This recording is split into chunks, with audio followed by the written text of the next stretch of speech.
Every Easter Sunday, families come together to celebrate, laugh, and enjoy the day together. It's one of the few days during the year that families are able to do this, but on Easter Sunday of 1975 in Hamilton, Ohio, James Ruppert would shock the country. This Easter Sunday started for the Ruppert family like any other Easter Sunday would for most families. They started their morning off at a Sunday worship service dressed in their brand new Easter Sunday outfit. After the Sunday service, they headed to 635 Minor Avenue in Hamilton, a middle-class community about 30 miles from Cincinnati. Things were going great, but James Urban Ruppert had different plans. This is the tragic story of the Ruppert family massacre. James Ruppert was born on March 29th of 1934. James grew up physically and verbally abused as a child. His father Leonard worked a lot and was hardly home with the family, but when he was short-tempered and a violent father. His mother Charity called James a mistake because they wanted a daughter for their second child. In 1946, when James was 12 and his brother Leonard Jr. was 14, their father died. From this day forward, Leonard Jr. took the role of the man of the house. With this drastic change in their life, things only began to get worse for James. His brother constantly picked on James now that he was the head of the house. Outside of the house, things were no better. James did poor in academics, and being a small, skinny individual, he was even worse at athletics. At the age of 16, James made an attempt on taking his own life, but he was unsuccessful. Now, Leonard was a successful man that James was never able to be, and as time went on, he started to hate his older brother. James flunked out of college, but Leonard earned a degree in electrical engineering. Leonard went on to marry one of James's former girlfriends, and they had 8 children together.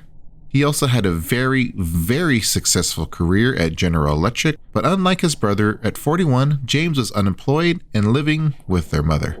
No matter what James tried, he failed at, and he even lost all the money he did have in the stock market crash of 1974. This led him to owe his brother a large amount of money that he had to borrow after his incident. Over all these years, their mother was very disappointed in what her son James had become. He was unable to hold on to a job and was on the brink of alcoholism. Due to this, she threatened to kick him out of their house, and this may have been what put James over the edge. On his birthday of March 29th of 1975, James was seen target practicing with his .357 Magnum at the Great Miami River in Hamilton. The witness later claimed that he was out there shooting cans along the bank of the river. Later in the evening, he went out for a night of drinking at the 19th Hole Cocktail Lounge. An employee, Wanda Bishop, later shared her conversation with James that night. He was down a dark hole of depression, complaining about the demands his mother was making from him and how she wanted to evict him if he wasn't capable of doing what she wanted. He told her that he needed to solve the problem. Little did she know what would follow the next morning. Leonard, his wife, and his 8 children were ready to enjoy a wonderful Easter Sunday at their mother's house. The children's ages ranged from 4 to 17 years old, and before lunch they all enjoyed an Easter egg hunt in the front yard. While the adults finished preparations for lunch in the kitchen, the children played in the living room of the house. James was still trying to recover from his long night of drinking and woke up around 4 p.m. in the afternoon. James got up, he loaded his .357 Magnum, 2 .22 caliber handguns, and a rifle before heading downstairs. First, he headed to the kitchen, killing his mother, brother, and wife first. His nephew David and nieces Teresa and Carol went into the kitchen during this and were killed as well. James then proceeded into the living room, killing the last 4 remaining nephews and nieces, Leonard III, Michael, Thomas, John, and Anne.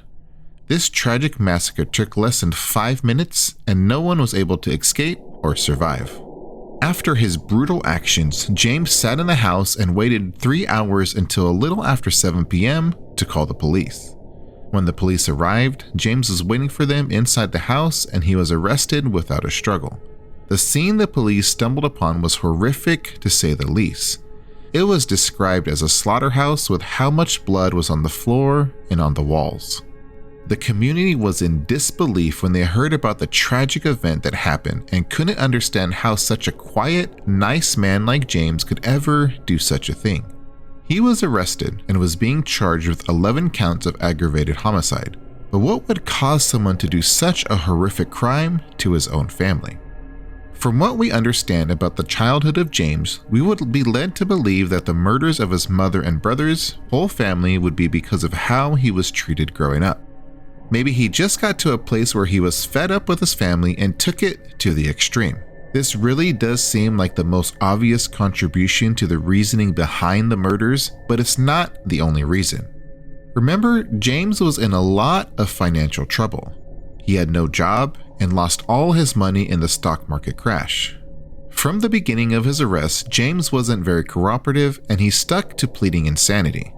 He believed that he would get a light sentence and be able to be released once he was cured to a $300,000 inheritance.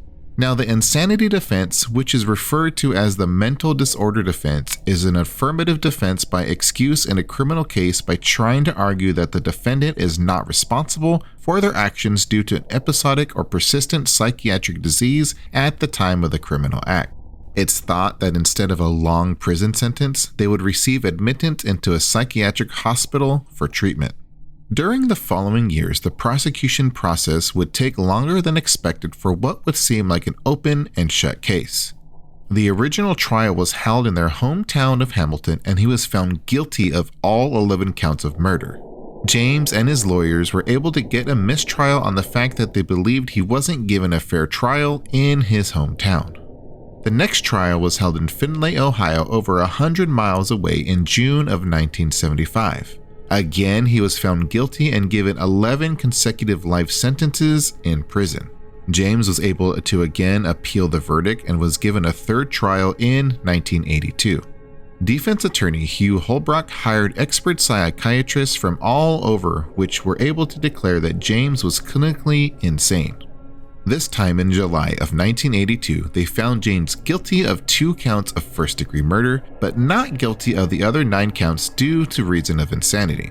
James Ruppert is still incarcerated in the Franklin Medical Center in Columbus, Ohio, and is not eligible to attempt for parole until 2025 after being denied parole over the years.